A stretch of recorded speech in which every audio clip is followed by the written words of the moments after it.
You know, Bill Clinton was probably just as confused as you were to see his name trending on Twitter last night. Yesterday, at the Gaming Awards, after one of the announcements, this little kid walks up to the stage who looks like he's about to give a TED Talk on a science fair project, but he trolls us all with Bill Clinton. Hey, Matan. You know, real quick, I want to thank everybody and say that I think I want to... Kid starts to make a speech. He can't be older than 16, right? This dude's like, hey, I don't know who the fuck this is. You know, real quick, I want to thank everybody and say that I think I want to nominate this award to my Reformed Orthodox Rabbi, Bill Clinton. Thank you, everybody.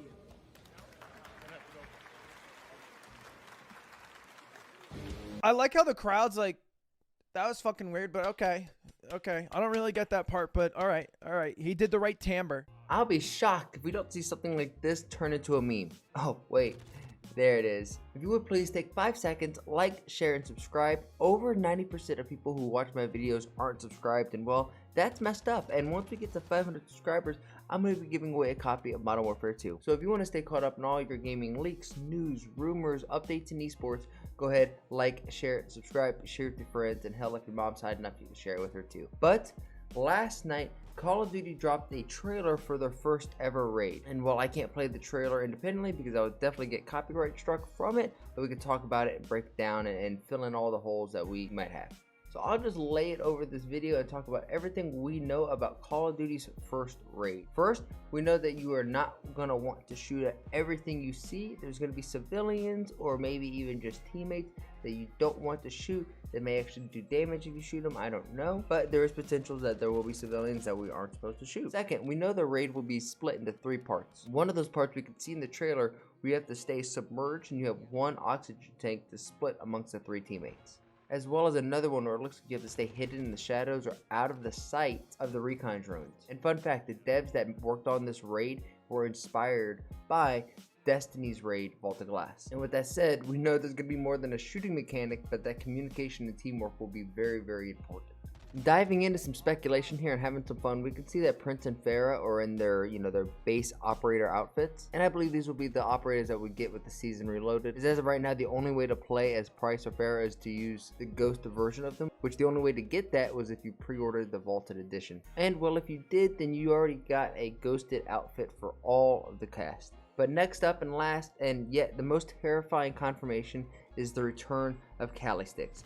Low-key, I was really hoping that we got past this phase in Call of Duty. This raid comes out with the season reloaded, which happens sometime next week, and I am very, very excited. However, I am really hesitant to embrace that excitement, because even though Call of Duty has been the best-selling game 8 out of the past 10 years, we know it needs some major updates and fixes and some quality of life changes. I know some of you, as well as myself, are big CDL fans, and you probably know who OpTic is and watch their content. If you don't, I highly recommend you do. There is a reason they're the #1 esports team, organization, and really gaming. Recently, they came out with a podcast talking about their forfeit for their season opener this past weekend. I won't be sharing all of the podcast, but I recommend that you go and watch the full thing, or at least the first half. Very good. All of the OpTic Boys just go in on Activision. But I want to focus on really what Hitch and Rambo-Ray said. Hitch, the freaking creative director at OpTic Gaming, says that he feels that the decision to remove red dots and footsteps was purposeful,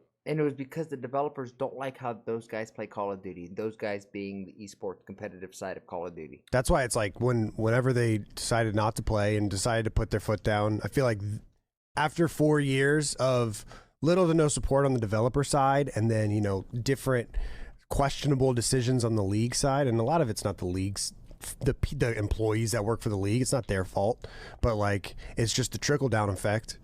And after 4 years of it, it gets fucking like super disheartening, especially when you get a game that seemingly, we've had oversight over oversight for a decade. We're used to oversights. We're used to a game spawning up, and for some reason the private match doesn't work, and they'll change it. For some reason this thing doesn't work, and they'll change it. They'll fix it.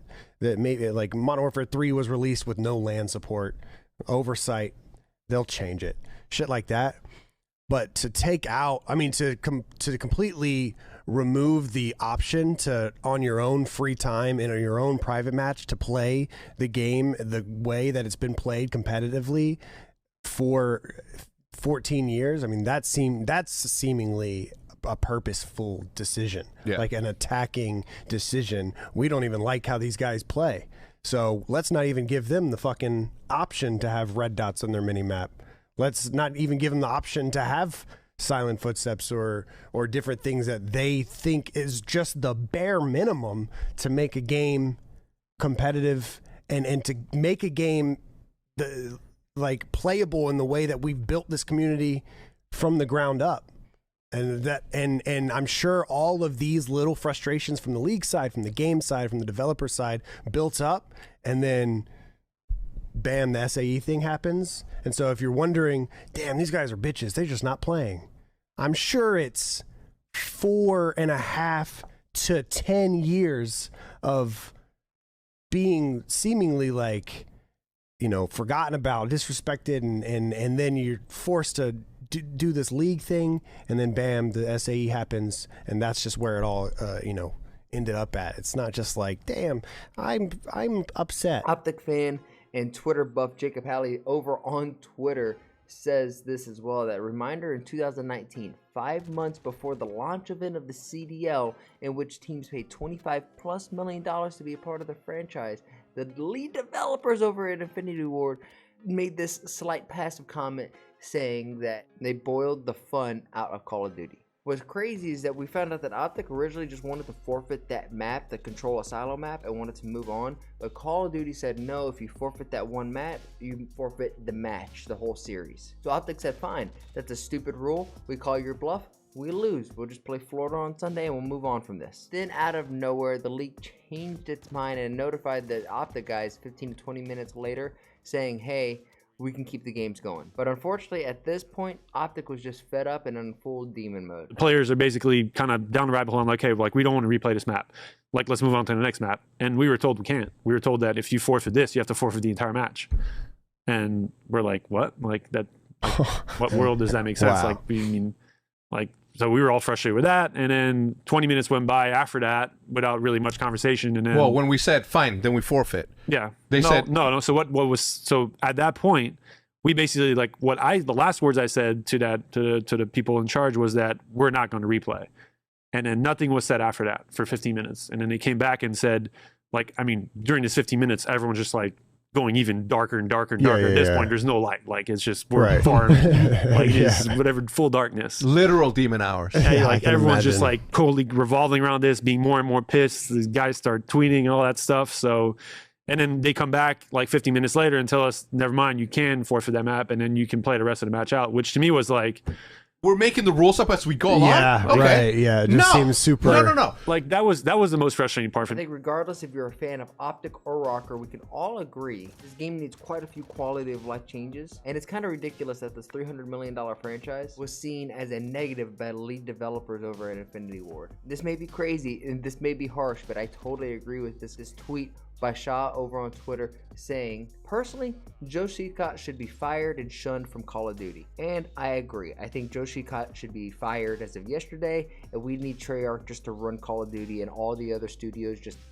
submissively agree to them. The last thing I kind of wanted to touch upon was the removal of the third-person mode within Warzone. It feels like a stab straight to the community, and it was replaced with just a standard trios list. At this point, I don't know why you would take any of these modes out of Warzone or out of Call of Duty. I would only think you would want to add, unless you think that the third-person mode is why the game is constantly crashing, which I think is really unlikely. But nevertheless, if you made it to this point in the video, go ahead, like, share, subscribe. If your mom's hot enough, you can share it with her too. Let me know down below, what do you feel about OpTic forfeiting their match, and then the Call of Duty saying, no, if you forfeit the map or the match, you have to forfeit the entire series, and then changing their mind. Do you think if it was the other way around and Rocker was the one fighting for this? Do you think that the Call of Duty League would have came back and said, never mind, that was a bluff, you could play the rest of your games out? Did you guys watch any of the Game Awards last night? I didn't. I just saw on Twitter this kid coming out and memeing the Bill Clinton thing, and I thought it was just funny. But I hope you guys enjoyed the video. If you did, like I said, please like, share, subscribe. For doing so, here's a picture of my dog, Annie. She's my buddy. She is my pal. She's a sweet little girl. I challenge all of you, make somebody laugh today. I hope you guys have a good Friday. If you have any fun weekend plans, let me know down below, but I'll see you beautiful bastards on the next one. Peace. Yep, nope.